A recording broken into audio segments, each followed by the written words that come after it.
Bueno, muy buenas noches, señor presidente de la Cámara de Representantes, señor ministro de Relaciones Exteriores, señores legisladores, señores autoridades de la Escuela Italiana, alumnos de la Escuela Italiana, amigas y amigos. Vamos a charlar unos minutos sobre algunos aspectos vinculados a la relación entre Italia y Uruguay. Por suerte, ya el señor ministro y seguramente el señor embajador ahondarán en algunos aspectos muy concretos que han sido muy ilustrativos de la vinculación concreta, digamos, que tiene y va teniendo algunos proyectos entre Italia y Uruguay.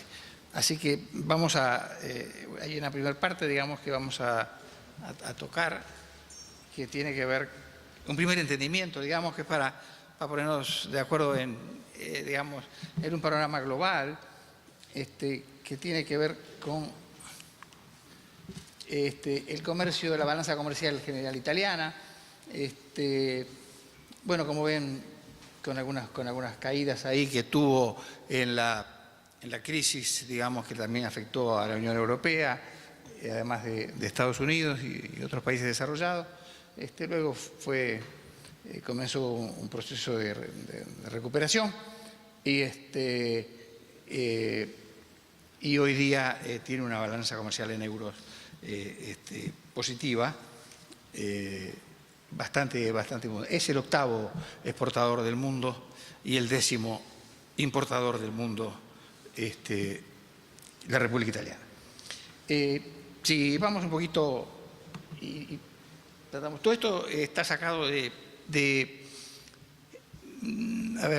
castellano sería el Observatorio de Complejidad Económica, digamos, a partir de una tesis que hizo un chico en el Instituto Tecnológico de Massachusetts de hace unos pocos años. Se creó un instituto de complejidad económica que maneja en forma impresionante, y todos los datos que voy a poner acá están todos sacados, vienen de Boston y no es menos algunos que me dio el Banco Central del Uruguay, que es en donde está la cosa ahora y donde quisiera, si es que se puede, compartir con ustedes para dejarlo para el futuro, digamos, seguir mirando. Si uno mira esto, lo primero que vamos a ver es esta parte celeste, que son el 26% de las exportaciones de Italia, son máquinas básicamente. Después le sigue las químicas, que son las rosadas. Después le sigue la parte de automotores, digamos, que es el 10%, metales, etc. O sea, básicamente, como la ven, está estructurado en productos ya con incorporación tecnológica bastante clara. Si vamos a las importaciones italianas, ahí vemos también que tienen el celeste más oscuro, tiene que ver con productos industriales, y después, con mucho gusto lo vemos, es aproximadamente el 17%, y después le sigue la química, después los minerales, como el petróleo básicamente. Después le sigue toda la parte de transporte y así sucesivamente distintos rubros que tiene Italia en su balanza comercial.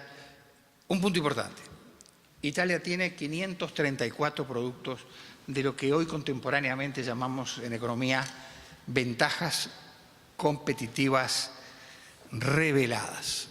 Este asunto, que parece medio exótico, no es ni más ni menos que un concepto que desarrolló un economista famoso, especialista en comercio exterior, que es que son productos en los cuales el tamaño del país y el tamaño de su comercio es menor de lo que realmente está presente en ese producto en el mundo.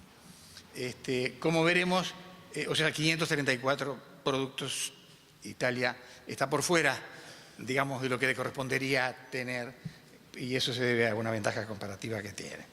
¿A dónde van los productos italianos? Bueno, lo que está morado es Europa. Básicamente Europa es el gran comprador de Italia.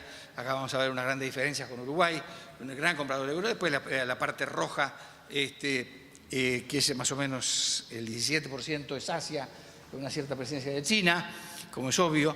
En Estados Unidos o América del Norte en general es el 9%, que está en color azul. Y después tenemos África, ¿cierto? Que es este color amarillo, en donde Italia exporta el 4,2% y América Latina, que es lo verde, significa el 1,8% de las exportaciones italianas. Si vamos a la composición de dónde viene el origen de las importaciones italianas, ahí tenemos de nuevo los mismos jugadores, pero quizás más acrecentada Europa con un 69%. Todo ya digamos la superficie le va dando a usted la idea de la historia.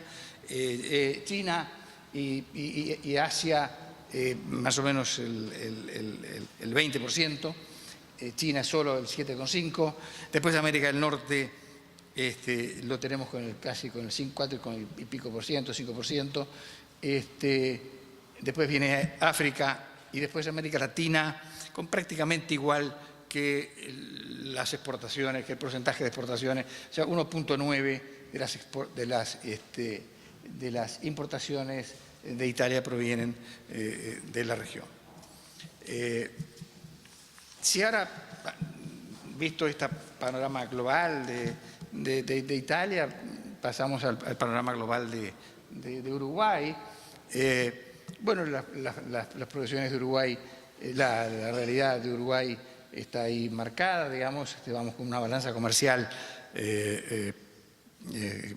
básicamente superavitaria en los últimos tiempos, y no es ajeno a algunos movimientos, la crisis general internacional también que estamos sufriendo, y lo que sí importa es ver algunas diferencias que tenemos en cuanto a la composición de las exportaciones uruguayas al mundo, en donde lo primero que tenemos es que los productos, lo que es color beige, digamos así, es básicamente de origen animal, productos de origen animal, después productos de origen vegetal, es ese amarillo un poquito más caterpillar, digamos. El sulfato de palta química es el medio grisáceo, que es el 13%, que es bastante importante, y así otros productos. Si vamos a las importaciones, ahí la historia es un poco diferente, ya tenemos que importar maquinaria, que es lo celeste, en forma bastante considerable, el 23%. Después tenemos todo lo que es rosado, ese rosa es la industria química o aspectos de la industria química, que es bastante importante, que con el 17%, y así sucesivamente otros productos. No quiero cansarlos con esto. En cuanto a la composición del origen y destino de las exportaciones y de las importaciones, aquí sí ya tenemos también diferencias marcadas, ¿no es cierto? Lo amarillo sería América Latina, que cumple básicamente el 37% de las exportaciones nuestras. Después tendríamos a Asia, que ha ido tomando cada vez más, y tenemos el 20 y pico por ciento, 27%. Después Europa, que estaría ahí en morado, como siempre lo venimos poniendo, que tendríamos el 19%, y así tendríamos América del Norte con el 14%, y tendríamos a África con un poco más pequeño, con el 2,6%. Si vamos a dónde van de dónde vienen las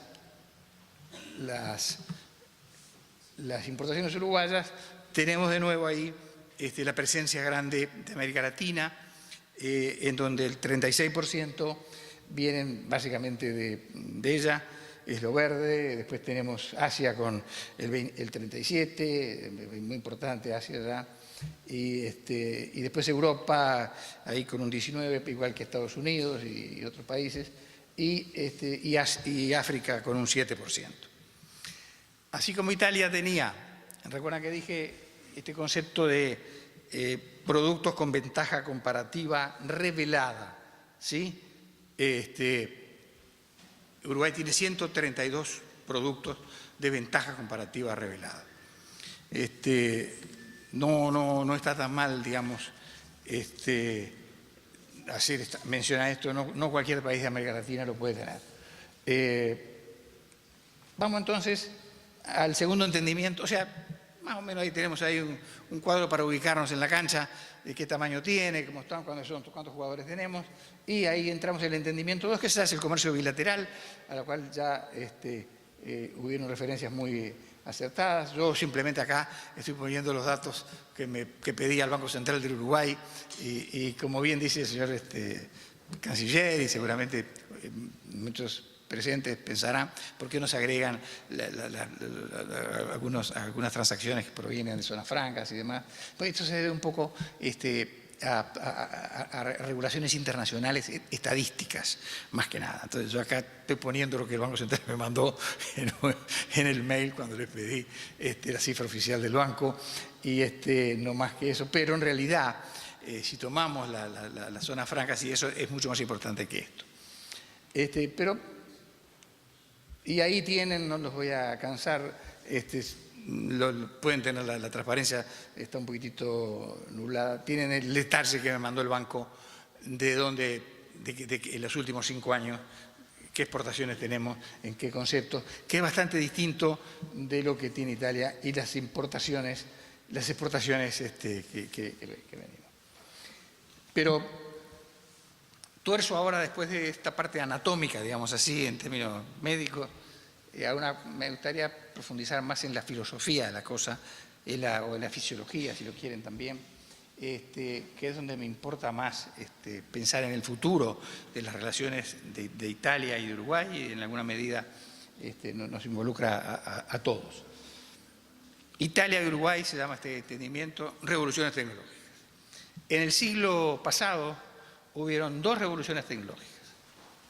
Una revolución tecnológica que nace, siempre se pone un año, ustedes comprenderán que esto es para simplificar y para ubicar un año que sea, digamos, icónico, que fue la primera revolución del siglo pasado, que sería la 4ª revolución industrial tecnológica, es en 1908 cuando Henry Ford desarrolla su modelo T de autos. Ahí empieza lo que conocemos hoy como el paradigma de la producción en masa.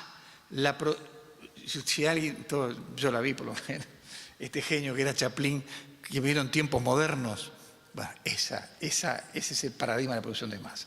Básicamente economías basadas en commodities, en cosas que son todas iguales, que si suben en el mundo, bueno, mejora el país, si baja en el mundo, empeora el país.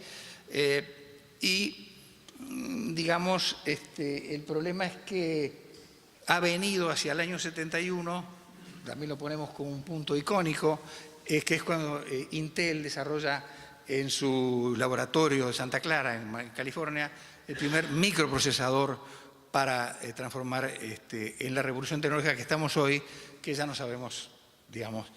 Esta revolución tecnológica violenta de las tecnologías de la información y las comunicaciones ha cambiado no solo la forma de hacer economía y hacer negocios, sino que ha cambiado las sociedades y los comportamientos de las personas.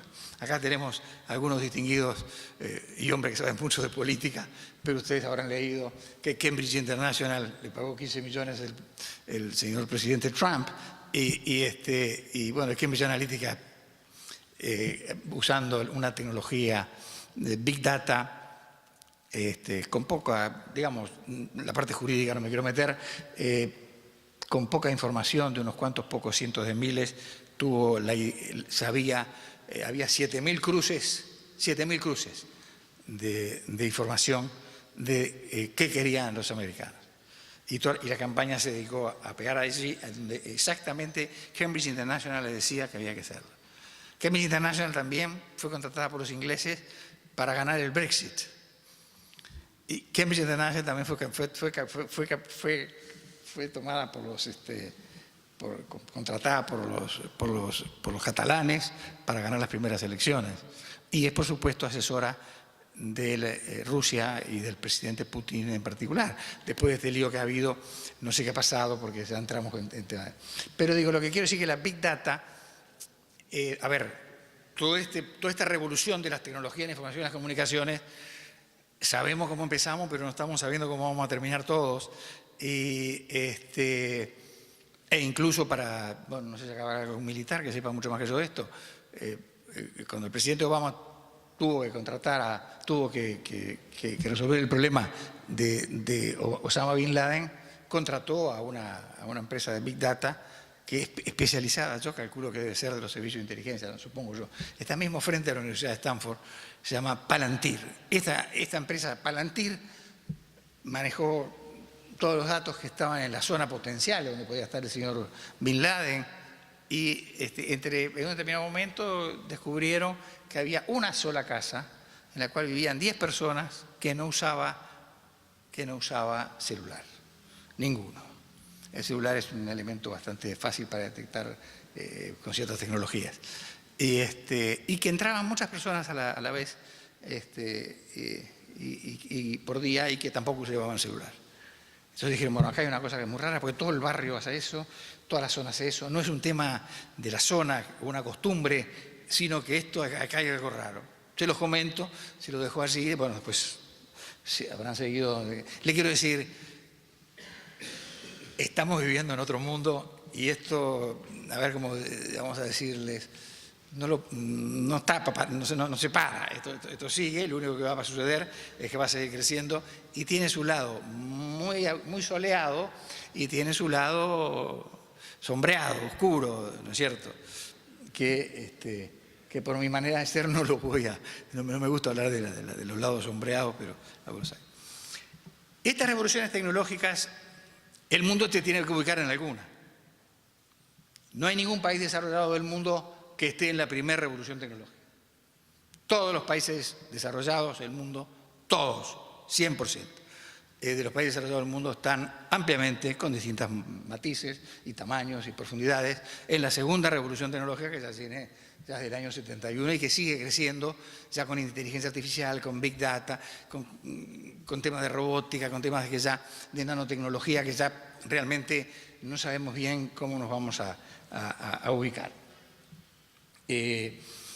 Aquí estas revoluciones son cambios muy, muy dramáticos que a veces cuesta, digamos, y pasa a ser una cosa que a mí no me enseñaron cuando estaba en la facultad. Cuando estaba en la facultad, la riqueza de las naciones, o digamos, un país era rico cuando tenía muchos recursos minerales o muchos recursos, y tenía también muchos recursos de capital. Eso fue lo que aprendimos, hasta que un chico de 28 años, hizo su tesis doctoral, después fue premio Nobel, por supuesto, de Economía, y dijo, hizo todos los cálculos, y dijo, a mí me da que muy poco, no vamos a entrar en detalle, pero me da muy poquito que el capital y el trabajo y los recursos naturales, capital le llamaba tanto capital financiero como el capital, digamos, en minerales, en esto, y a partir de ahí cambió toda la teoría del crecimiento económico y el conocimiento pasó a ser el principal factor de crecimiento del mundo. Ningún país desarrollado del mundo es desarrollado si no está teniendo como centro de su crecimiento el conocimiento. Pero no el conocimiento solamente de saber quién pintó las meninas, el maestro Velázquez, lo tenemos todo claro, sino el conocimiento aplicado, además de ese conocimiento ya más humano, al cual soy muy afecto obviamente, el conocimiento ya para producir nuevos bienes y nuevo bienestar. Ese es el punto central. O sea, que quiero señalar. Entonces, en estas dos revoluciones, fíjense qué pasó con Italia y con Uruguay. Hablo de dos países que estos datos los hace la Universidad de Pensilvania, que es la mejor en el mundo, tomados en paridad de poderes de compra. Esto que estoy mostrando de Uruguay con la celeste, no se preocupen, toda América Latina es como si fuera un pelotón de ciclistas, va todo igual, Uruguay anda bastante bien dentro de ese marco.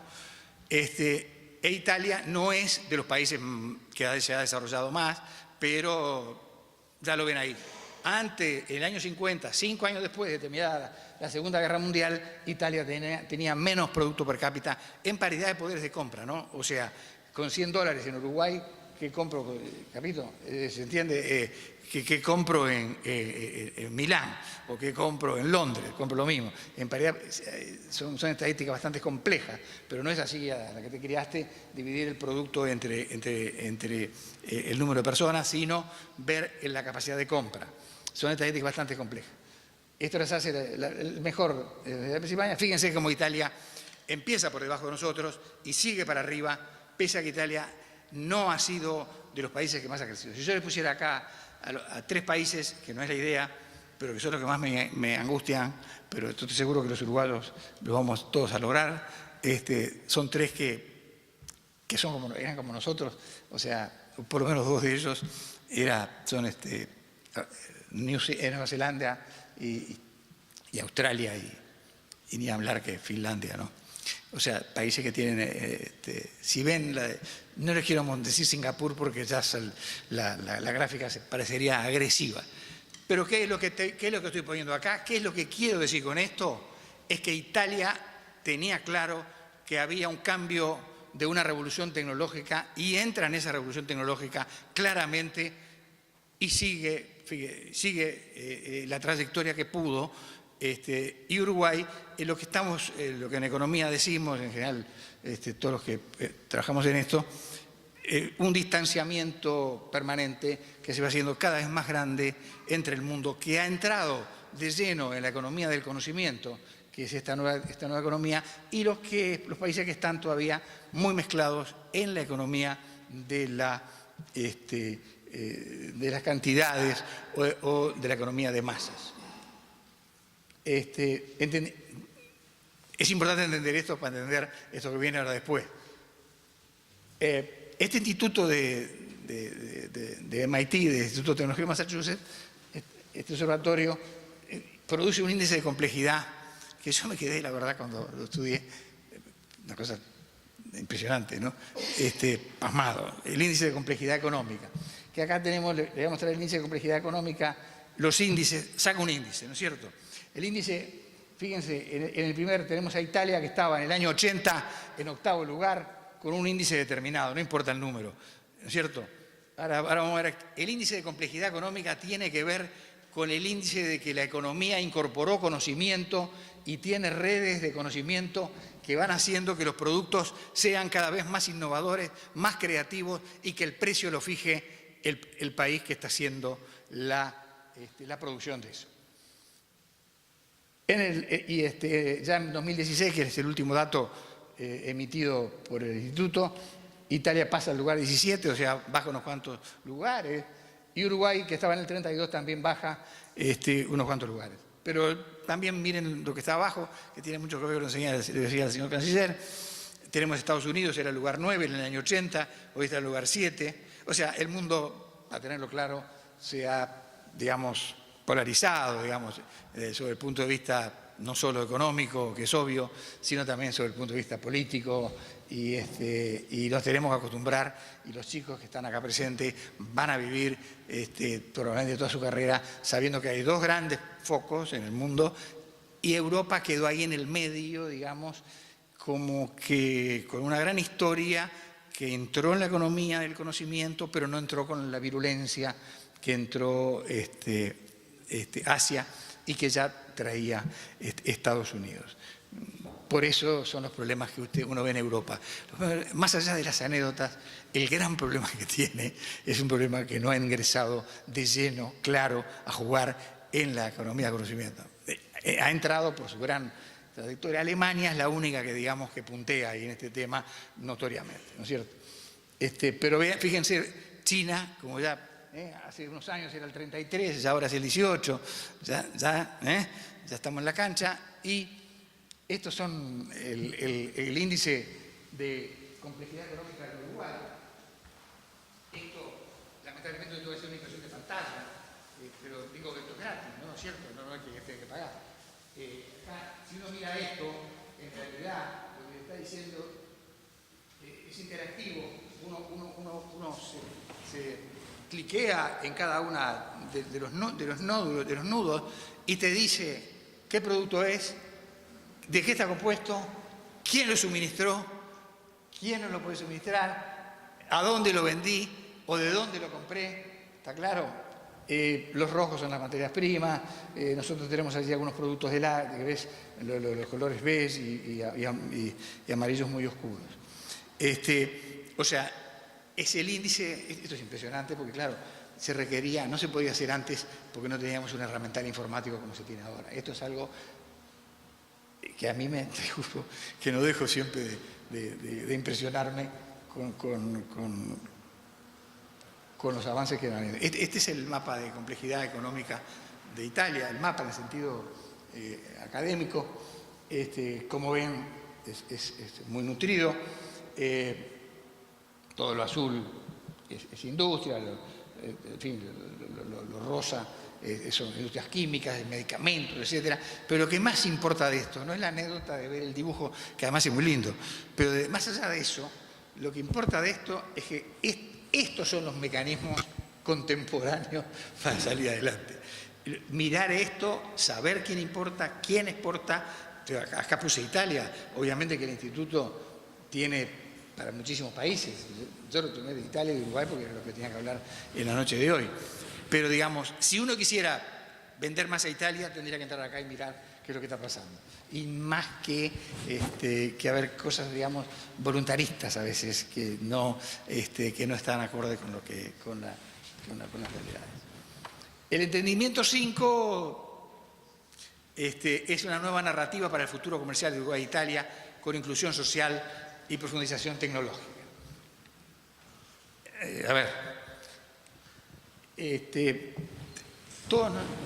Asia y Uruguay y América Latina, Uruguay incluido, seguimos un modelo de industrialización por sustitución de importaciones que en un momento estuvo muy en boga y demás, etcétera, etcétera. Que no es el caso entrar a conversar o discutirlo. El hecho es que tanto Asia o mucha parte de Asia como nosotros fuimos a eso. El lío es que los asiáticos y los latinoamericanos tuvimos situaciones muy distintas. Los latinoamericanos teníamos las materias primas y vivíamos de las materias primas que exportábamos en esa situación de importaciones. Teníamos un mercado interno que bancaba la situación. Se aprendió a operar, pero no a innovar. Yo soy hijo de la universidad, estoy en la universidad, sigo estando y estaré toda mi vida, yo qué sé, pero digo, mi manera es un poquito disruptiva, suele ser disruptiva, pero acá siempre enseñamos básicamente a analizar problemas, más que a resolver problemas y a traer soluciones y de ahí cómo se va para adelante. Siempre es un análisis y todo el enfoque termina con una conclusión de que habría que hacer otro estudio más profundo para ver otras aristas que sean, en fin, conclusión, nada. Eso me pasó cuando fui a estudiar a Estados Unidos. Yo era grado 5 en la Universidad de la República, pero no es ese grado 5 en la Universidad de la República de Uruguay, que es mi casa, sino es jugar bien al fútbol. ¿Qué es jugar bien al fútbol? Vos jugás uno juega como Messi, o eso juega bien al fútbol, o como Suárez, o como los muchachos de nuestro, o como Godín, o jugás bien al fútbol en el cuadro de los solteros contra casados, o esas cosas que estilamos nosotros. O sea, ahí me di cuenta que estaba como en otro mundo, y Asia, por el contrario, bueno, y la educación. Yo contaba el otro día y siempre a veces cuento. Estábamos en el Banco Central saliendo de la dictadura, la situación del país,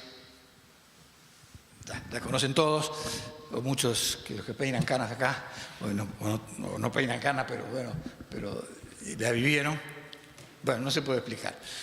Solo pudimos salir porque los tres líderes políticos de entonces, que eran el presidente de la República, Don Zainetti, el líder del Partido Nacional, que era el señor Wilson Ferrial Dunate, y el líder del Frente Amplio, que era el general Liber Sereni, sencillamente nos dijeron, hagan lo que puedan, lo que quieran, lo vamos a apoyar en todos con una sola condición. Con una sola condición. La condición es que circunscriban la política económica a que la democracia se consolide.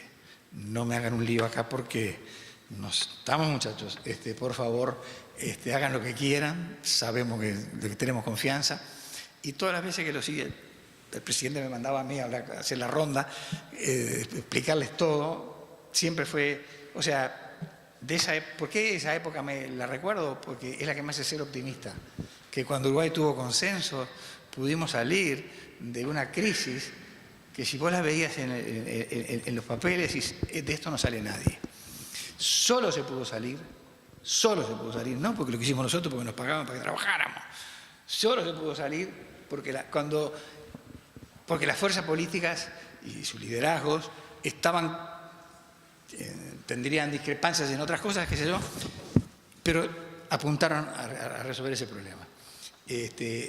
Saquemos esto, ordenemos la casa, está toda pata para arriba, ustedes arréglenlo. Y además tenían el problema político, ni hablar. Por otro lado, que la economía no se da en el aire, la economía se da. Entonces, un lío político de la magnitud de gente, de desaparecidos, de toda la ley de caducidad, que muchos estaban en el Parlamento, ¿no? En ese momento, fueron momentos muy complicados. Y recuerdo que la educación nuestra se enfatizó siempre, básicamente más que en ciencias básicas, en ciencias, a veces, recuerdo que creo que el presidente Mujica alguna vez dijo que teníamos que tener más ciencias básicas, como estoy diciendo allí. Y nuestra educación fue más humanística y ciencias sociales, que las amo y me parece fantástico, pero la historia viene por otro lado. Cuando los asiáticos, que estaban igual que nosotros, pero en el sentido el modelo por industrialización, por sustitución de exportaciones, no tenían materia prima que tenían que trabajar y exportar. Necesitaban, la tecnología la tenían como un objetivo y la educación fue completamente diferente. Cuando viene el cambio de paradigma, los tipos estaban mejor parados en la cancha que nosotros. El tema no es que no estemos parados, sino que no reaccionemos para estar parados realmente. En América Latina siempre se debate en una cosa, digamos, ahí, media, digamos, ¿cómo le podría decir? Nostálgica, una cosa rara. Y tenemos tantas oportunidades, como veremos ahora, que a mí me dejaron muy impresionado. Una anécdota lo pinta todo. En el año 87, por ahí, en una de las tantas refinanciaciones de la deuda externa, que fue una de las herencias que la dictadura nos dejó, nos faltaban 500 millones de dólares. Y los bancos, como ustedes saben, que no me escuche ningún banco, ni nunca lo dije esto públicamente, y que no salga de América Latina, por favor, son complicaditos, ¿no? Y eran 150, tenían contra, ¿no? Los acreedores. Y nos dijeron, muchachos, no hay un dólar más. 500 millones de dólares precisamos, lo tienen que conseguir de otros bancos. Yo fui al banco, me fui allá, me junté con los muchachos del banco, no había computadores, no había nada. Fuimos a la guía de corresponsales. Y ahí, es un telex, había que editar el telex. Redacté un telex, hablando de la democracia naciente, que pin, que pan, ¿no? Y lo mandé urbi et orbi a todos los bancos que no teníamos relaciones, bancos de todos lados. A los 10, 15 días, viene como loco el director de la área internacional, me dice, Ricardo, no podés creer, ¿qué pasó? Hay un banco que no sé ni de dónde es, finlandés, el Postipanki. ¿El qué? El Postipanki. ¿Y qué pasó con el Postipanki? El Postipanki nos confirma que pone la mitad de la plata. ¿Cómo? El Postipanki. Bueno, vamos a cambiar cambié el telex, ¿ya? Diciendo que muchos países... Y ahí conseguimos los 500 millones de dólares. Termina la historia, voy a mi secretaria y le digo a la gente, la secretaria, digo, sí, tengo que ir a Europa ahora para una reunión del BIS en Basilea, lo que le pido, por favor, vamos a consultar una cita con la gente del Postipanki, que averigüe ir a la caja postal. Es una caja postal, posti de post, y panki en finlandés, banco. Llego al Postipanki, almuerzo con ellos, pum, pum, y de tarde me habían puesto un coche a mi disposición, la Cancillería finlandesa. El Postipanki era del gobierno, le dijo, mira, este señor que parece que le gusta el arte también, qué sé yo qué cosa, me pusieron a una señora al lado mío que hablaba inglés e italiano, ¿no? Pero que tiene un altísimo cargo en la Cancillería finlandesa. Esta anécdota la cuento porque no me ha habido más y me cambió mi manera de pensar, entre otras cosas, y de ver el mundo. Estamos hablando del año 86, 87. Le digo, bueno, vamos a ver Helsinki, yo la conozco poco, le digo, la verdad. Sí, pero usted, vamos a ir al museo tal, pum, pum. Al rato, una mujer joven, ya era un cargo importante en la Cancillería, le digo, pero qué bien, le digo, qué carrera que está haciendo, señora, muy bien. Yo, no, dice la mujer, I am a loser, soy una perdedora. ¿Cómo una perdedora?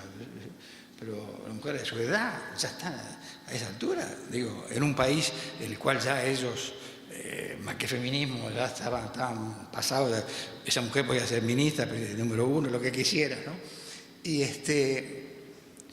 me dice, no, yo soy una perdedora. ¿Pero por qué una perdedora?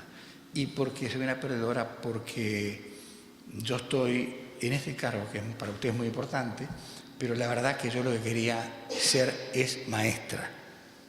Ah, bien. No, le voy a explicar. Para ser maestros, el examen es el más difícil que existe en el país. Entonces, mi segunda pregunta, que era bastante obvia la respuesta. ¿Y por qué es el más difícil que tiene el país? Porque solamente pueden ser maestros lo mejor que tiene el país. El mejor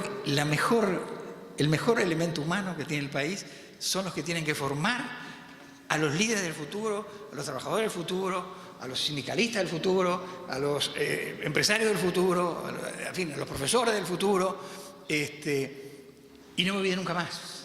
Para mí eso fue como lo que estábamos hablando, fíjate, hace tantos años, y estos ya estaban volando, ¿no es cierto? Estos ya estaban volando. Su revolución es la revolución educacional. Ahí viene, fue una revolución verdadera. Bueno, entonces, ¿cuál es el futuro comercial? ¿Qué es lo que caracteriza el mundo de hoy? Porque todo el mundo a veces se asusta mucho con la globalización y todo eso. Yo soy con todo lo contrario, soy muy positivo en el sentido de que podemos hacer muchas cosas. Tenemos primero una hipersegmentación de mercados. La hipersegmentación de mercados, ¿qué quiere decir? Que los mercados ya no son uno solo, sino que están muy atomizados. Es decir, para hacer un avión a la Boeing no se le va a ocurrir hacer nada, probablemente sean 200.000 piezas o partes que las hace no sé quién. La componentización de las corporaciones, un poquito rápido para no. La componentización de las corporaciones globales. Antes estaban las empresas multinacionales que naturalmente tenían como gerente a un gringo o a un italiano o a quien fuera.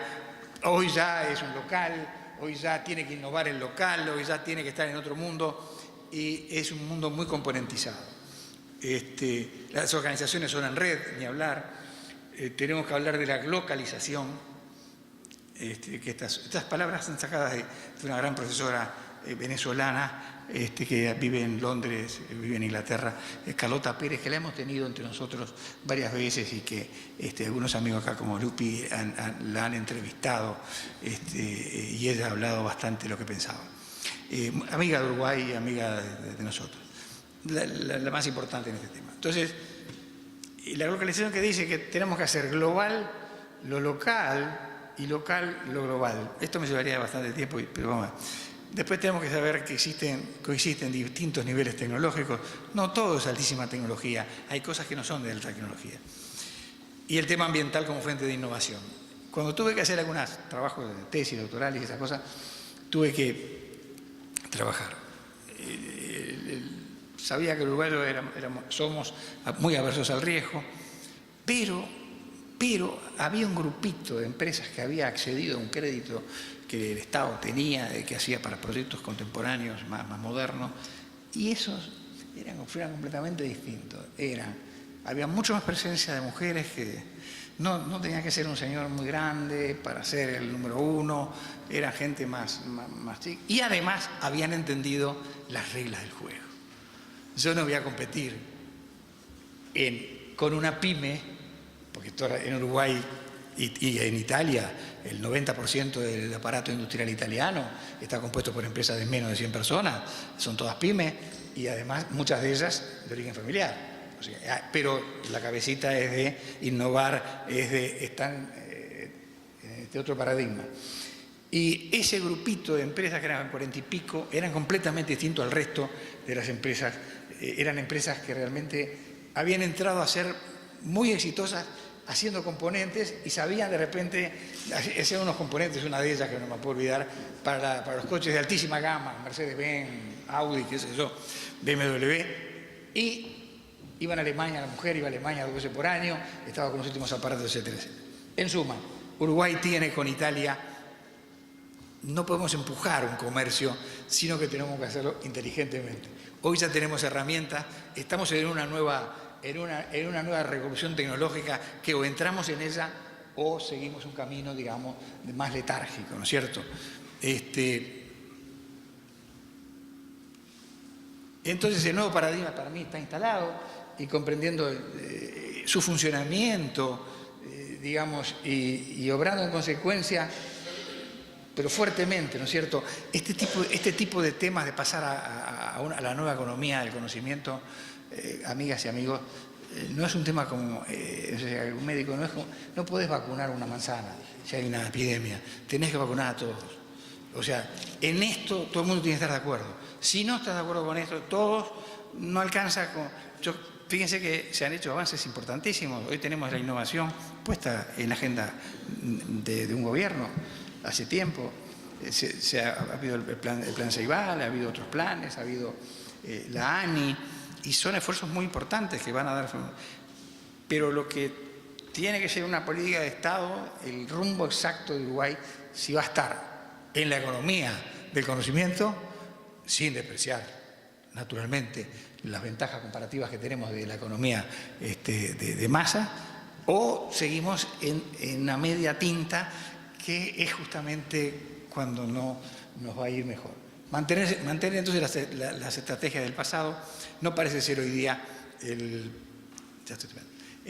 camino para un aumento del comercio y del bienestar, sino que más bien tenemos que entrar a pensar cómo compartimos con Italia y el comercio entre Uruguay e Italia, que no parece demasiado, tiene su importancia, pero yo creo que tiene un gran futuro si entendemos esta nueva realidad y procedemos en consecuencia. Bueno, esto es más o menos lo que quería compartir con ustedes muy humildemente para reflexionar después en otros momentos. Muchas gracias.